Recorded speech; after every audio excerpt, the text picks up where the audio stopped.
Hey everybody, this is Abby from Realistic Kitchen and Gardens.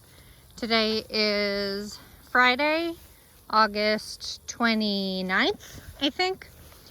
I've finally been able to get a good amount of work done in the garden since I have had my best friend from college came out to see me. So she's been here for just shy of 5 days. Gosh, she's been such a help.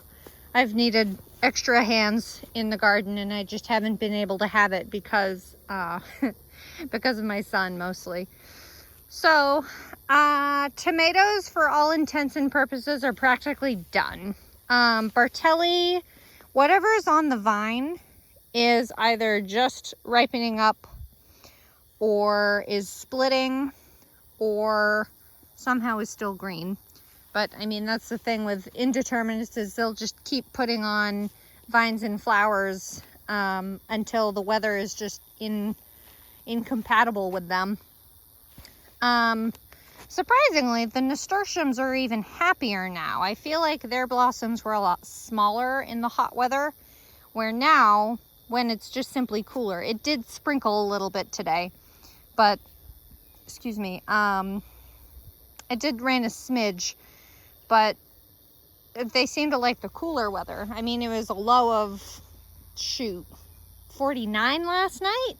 Cold. Felt cold, that's for sure. Supremo still has a few fruits that I just simply need to bring in and process. Whatever is green probably, I mean, it may ripen, but it's just, there's so few fruits, it's not really worth, it doesn't feel worth keeping them around to process them because there's so few of them. At the moment, Supremo produced over 300 fruits and over 60 pounds. That's not including what you see in front of you. Defiant produced 200 some fruits and about 50 pounds. Again, not what you see here. I did like Defiant, but I don't know if I would grow it again unless I need a specific, like, there's a lot more water content to them than I need. Supremo is really great because it's an actual canning type tomato, so it's low water content. The fruit, even when ripe, is nice and firm, so you can actually like put it through the chopper and actually like can it in diced and that type of thing. So there's that. And then, you know, I culled Bobcat because of how fragile their skin is. It's too bad because looking at them in the video, you're gonna think I'm absolutely nuts because they look so nice now, but that's not what they're actually like. I don't know why they're cooperating now that I have given up on them. But here we are. Also, this gorgeous nasturtium, I love the color of this. It's a little more like tangerine orange than this dark one that's next to it. Gleam mix nasturtium. I still love the yellow most. I'm going to try to grow the yellow next year. Wouldn't it be gorgeous if there was a nasturtium variety that had burgundy flowers but yellow blue, or burgundy foliage but yellow blooms? Oh, that would be gorgeous. Wouldn't be a thing though. The pigmentation for burgundy is usually throughout the plant too. This is, once I stop pulling weeds, this is Florence fennel, bulbing fennel, seeded out I think on July 21st. I know it's the 21st. I can't remember if it was June or July. It must be July. They're 70 someday. They don't like to be frozen, so they should be harvested before the first frost, which for me, here in my Southern Ohio garden, should be roughly October 10th or so. And then finally got all my brassicas in. Hell yeah. Again, my friend came and helped me greatly. So this is all blue ribbon broccoli. I don't even know where the tag went, if I even remembered to put it in. I'm going to try this year to not put all those covers and things on, more so I can keep up on the ground covering weeds. That's gonna be funny. So blue ribbon broccoli is a hybrid from Gurney's Seeds that is supposed to be an absolutely massive heading broccoli. It tells you to plant it 3 feet apart, which I probably could have done if I wanted to, but I decided against it. So I have up, this is probably right at 30 feet. I have a tag. This yellow, orange is right at 30 feet, coincidentally, because that's where the stake is for one of the tomato varieties. But at 30 feet, I have all the broccoli on this side, and then we just seeded a cover crop. That's all these different things: field peas, groundbreaker radish. You can see some of them on top. You just lightly rake them in. So there's that. I can't believe how much these nasturtium are going crazy. I love nasturtium. They always make me think of like Studio Ghibli type art style type stuff. I think it's fun. The watermelons continue to do whatever they think they're doing. There's one here that's in pretty good shape. And there's that huge one that's been there all season, but isn't ready yet. I'm still watching. I'm waiting for that curly Q to finish. The celeriac I should really harvest and see how it went. Brilliant celeriac. It's done really well in the past. The first year I grew it, it did great. Second year was a pittance. This year I think is pretty pittance, but more than it did last year. So I should really harvest them and see what I got. They're probably the size of a really small apple maybe, or like the size of a mandarin orange type thing. Let's see. Harvested more early jalapeno yesterday, got a bunch of them. And then the burgundy okra has been going crazy. I harvested a whole basket full yesterday, over a pound, which in one harvest is pretty darn good. It feels like such a long, I'm kind of surprised. I feel like it's a long day length from when it was supposed to be producing, but maybe it was a slow start.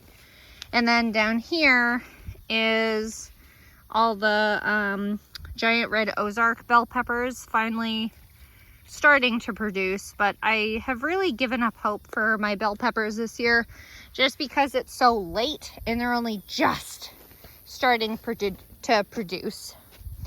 So hopefully next year will be better for the bell peppers. Okra's doing great, it's just late. I usually like okra first thing in the season when it's hot, and we like to grill it with some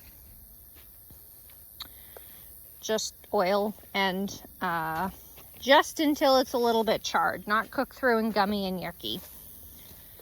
Let's see what else is interesting in here. The Thai chilies are going absolutely bonkers, and this red cherry pepper, or whatever they're supposed to be, is still producing. I just haven't torn it out yet. Whatever. It's fine. I've completely given up on cucumbers. Obviously I long ago gave up on, why did I come down this row? This is just swimming through bugs and plants. I long ago gave up on the pickling cucumbers. Those produced up the wazoo. But Summer Dance is still producing like crazy, officially over the 150 pound mark. From these two plants, 2 cucumber plants have produced 150 pounds. I don't have the heart to stop picking them though. It's like watching a train crash happen. You just can't stop. You just can't look away. And then the gourd arch. Basically, I have a number of butternut squash from an early flush that's ready to harvest. Down the end, there's both Ceres and Waltham. There's one cantaloupe that has decided to grow after all the other flushes happened. And then I harvested all of the Pepita's pumpkin squash, or gourds, fruits, whatever. I'm a little concerned they're not actually either A, going to store, or B, actually have pumpkin seeds, or hull-less pumpkin seeds like they're supposed to. I'll show you one that fell down and rotted down there in a second. And then this is Styrian. I have 5 fruits total. 2 of them have been harvested already, but these are the 3 that are out here. This is the carcass of, oops, something's come to eat the seeds, but one of the Pepita's pumpkins was down here and rotted out fully. But you can see the seeds have the hulls on them, which they're not supposed to, unless I misunderstood the variety, but I'd like to think I could make up my mind on what I wanted. Zucchini are still somehow producing. I really don't know how. I should really tear them out. I just keep throwing zucchini to the chickens. They like zucchini more than they like cucumbers, I can tell you that. And then all the flowers are still continuing on. Cherry Queen Zinnia. I think it's copper red, straw flower. What else? Oh, red. Hang on. Strawberry Fields. I should just show you. Strawberry Fields Globe Amaranth and the petunia and that one basil plant that showed up, and wild violet petunia. And this one basil, lemon basil, that showed up from seed from last year. The carrots are looking good. I need to weed the patch already. Abomination. But the carrots have done decently. Bolero Nantes carrot, my tried and true. There's 30 feet and 4 little individual rows. I didn't have...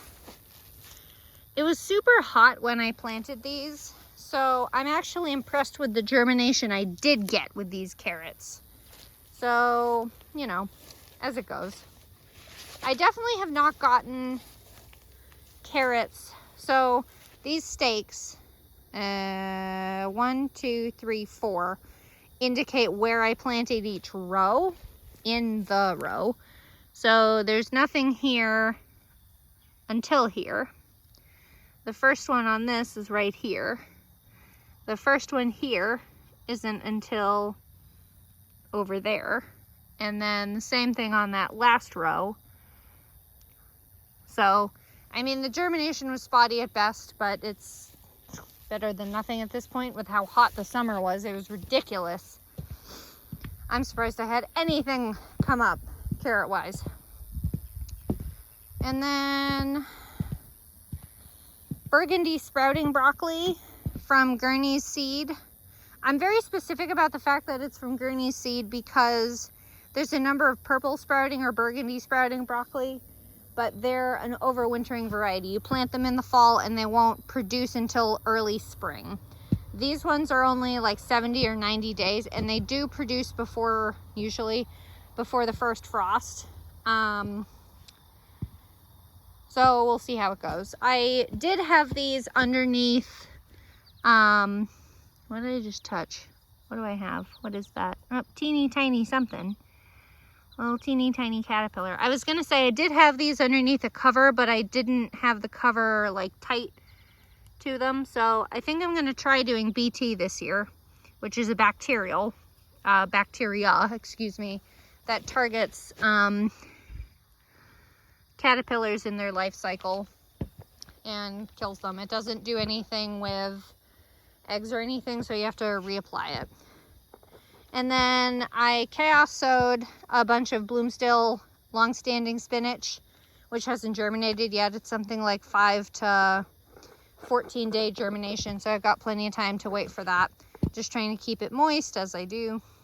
And then 2 purple moon kale. This is like a curly type that has done really well for me in the past, assuming I get it in soon enough, which is always a struggle for me. Excuse me. It's extremely cold hardy, which I really like because we don't usually need it until the winter. And then winter boar. This is a replant from last year. And I'm a little amused that I even bothered, but I forgot to buy more seed, I think, or just didn't bother buying more seed, because this is more susceptible to cold damage, depending on what you consider reasonable for your area though. And then I think the rest of these are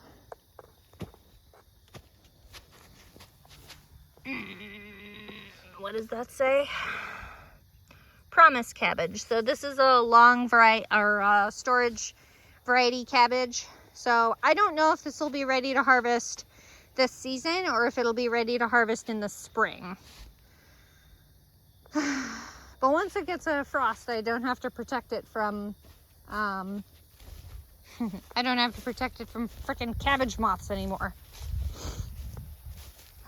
So this is Red Bull Brussels sprouts from my gardener. There's, I think, 8. This won't be ready to harvest until around Thanksgiving, between Thanksgiving and Christmas. But they're better after a frost, and I don't have the energy to get them in any sooner than now-ish. So there's that. And then this is tundra cabbage, which is, I can't remember if it's considered a storage variety or not, but it's lightly savoyed, which means the leaves are a little curly. There's, I think, 5 or 6 of those. And then, let's see, 1, 2, 3, 4, 5, 6. Okay. And then for some reason I only have 2 of whatever this is. Tiara? Why did I only have 2 tiara? That's weird. What happened? Oh no, that's right. That's tundra cabbage. I don't know what this is. This is definitely a thing. Let's see. Where is tiara? Maybe that is tiara. Ah, here. No, that isn't right. That is not tiara cabbage. That's something else. Well, I'm looking at these 2 plants next to these. This is gonna be fun. This is supposed to be tiara cabbage, but that's definitely not cabbage. I don't think. Well, I guess we'll see what shows up it being. It must have been a couple of random seeds in there, or I screwed up my labeling, which does happen. And then Boscaro red cabbage. Red cabbage always takes longer than green cabbage. I don't know why. It must be a pigmentation thing or something. Not a storage variety per se. I did try this last year and it did decently. But I think I grew it in the spring and then never bothered in the fall. So here I am trying it in the fall. Now the rest is Sylvia Brussels sprout. This also won't be ready till between Thanksgiving and Christmas. So, you know. And then I'm just going to do kind of like a drive-by look at Coral Fountains Amaranth. This plant is finally doing something decent looking in comparison. Carmenat pole beans. I really like. I have failed it with the way I've trellised because I have to hold the whole thing so I don't pull the trellis over. But the beans are nice and long. They're pretty good as long as you keep them watered. They get mildly bitter at the end, like an aftertaste, mildly bitter if they're not well watered. But this is like finishing up a flush, actual flowering. But so here's a stem of one. So it usually has 3 flowers on each little stocky stem thing. So if you can manage to, if it happens to work out, you can't do anything about it. But if it manages to be all 3 ready at once, the stems are strong enough that you can grab all 3 beans and pull them off, and it's so good. Less reaching. Let me go back over this row so you can see it better. But God, I'm loving the sunflowers this season. I missed these guys so much. This is Florenza sunflower. I think this specific plant seed is from, and that one is from Fedco Seeds. They're so uniform. They're really nice branching, good size. That one's a little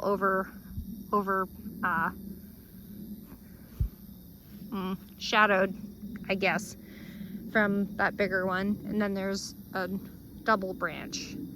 It's a nice height. I mean, that's the full size it wants to be. It's like a 5 to 6 foot tall plant. And they branch and they flower and they're just pretty. But anyway, Carminate pole bean. Not bad.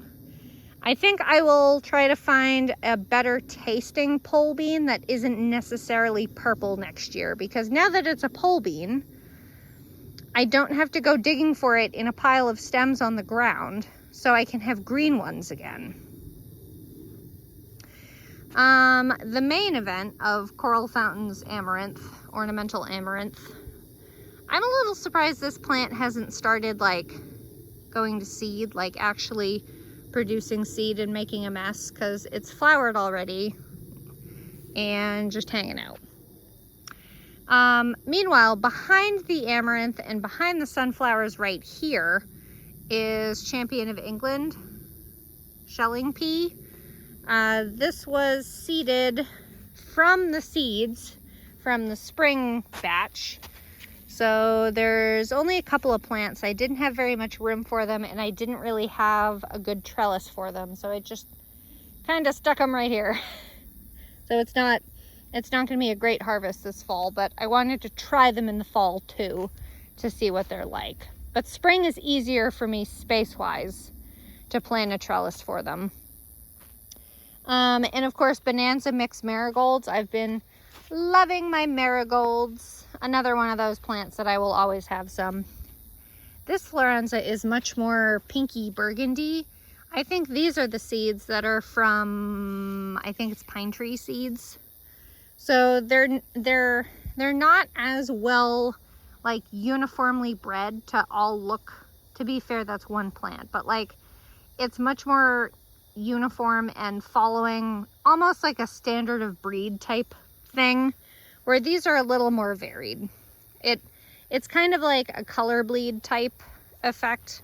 It doesn't bother me, but call me nitpicky. Same thing with this one. I mean, this has way more yellow and a lot lighter than what it should be. It still has the proper growth habit. It still has the proper size.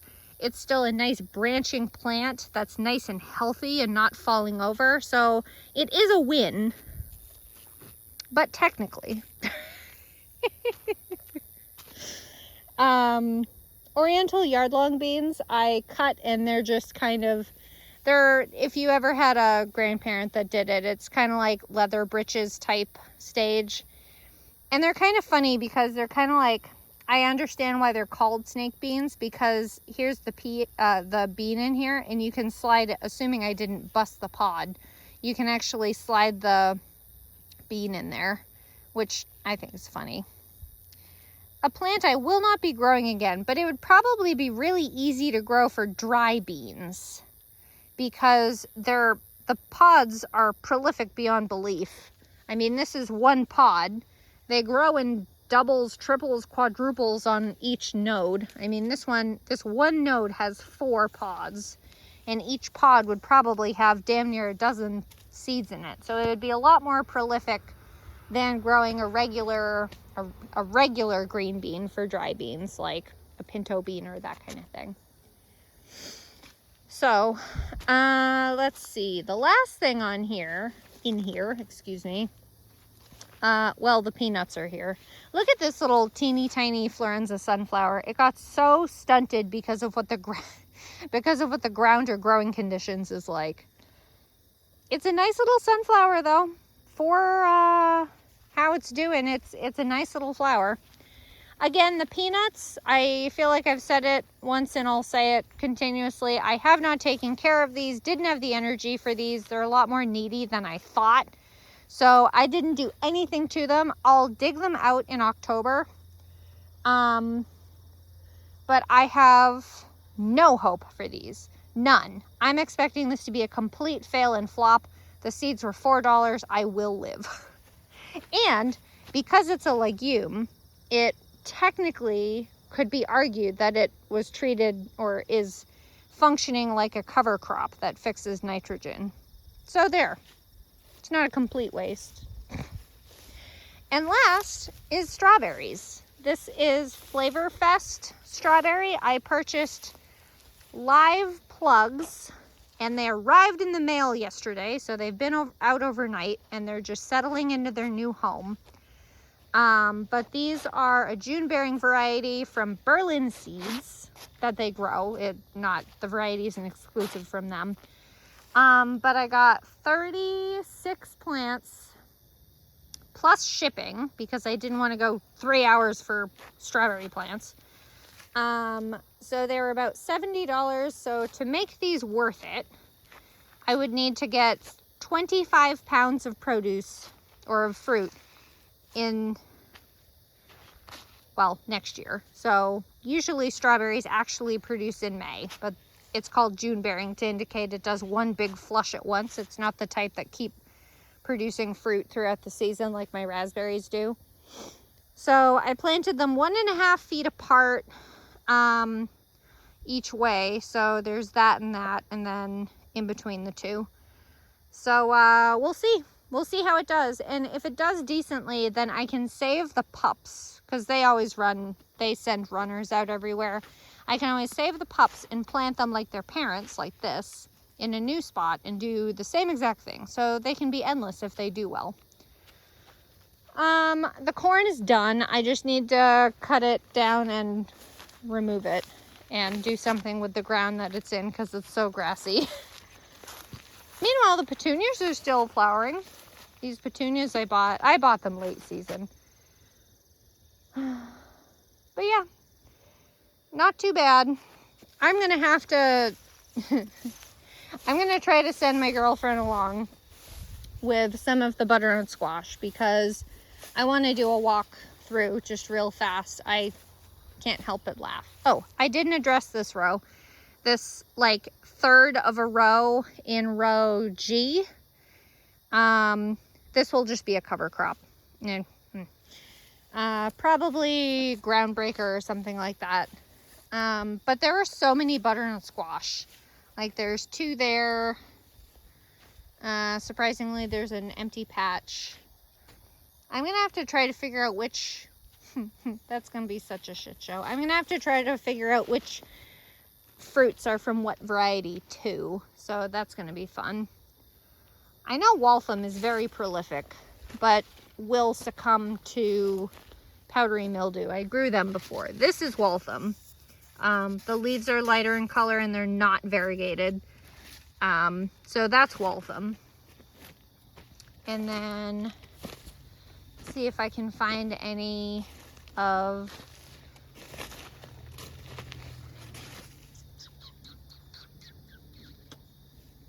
that's not great. I was trying to find the variegated leaves from Ceres, but I don't think Ceres is showing its variegation anymore because it's so late in the season and the plants are dying from disease. Cool. I think this is Ceres. It's a smidge more lobed. Oh, there's the lemon balm. The lemon balm is coming back with a vengeance, as I expected it would.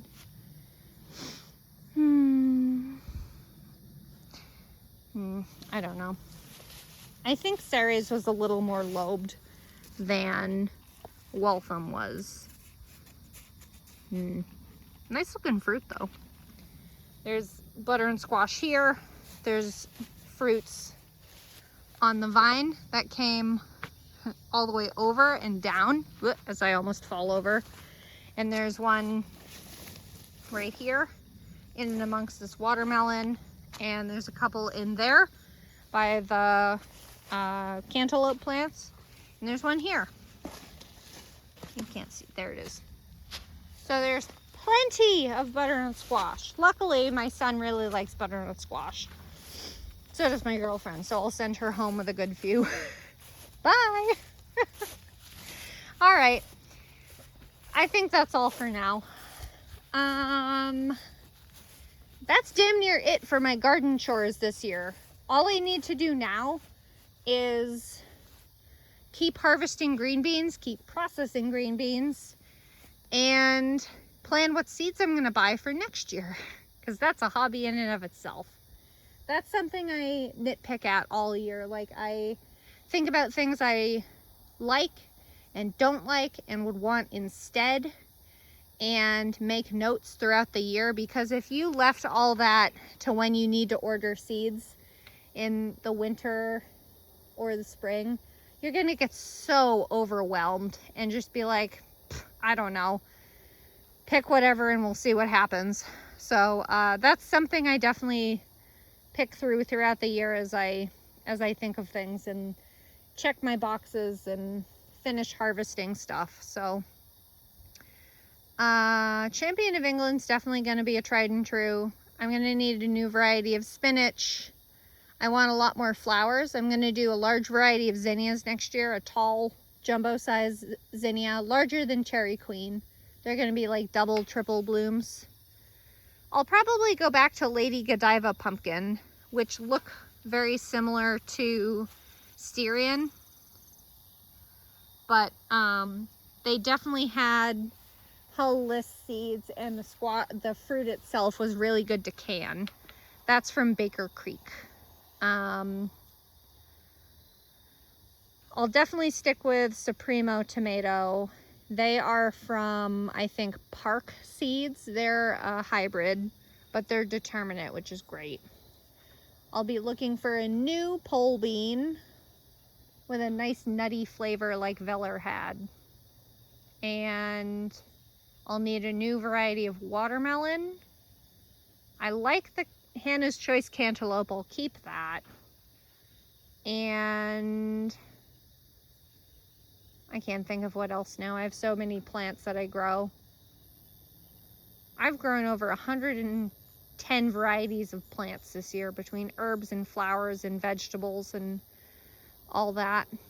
It's a lot. I love it, but it's a lot. Little bits and good records.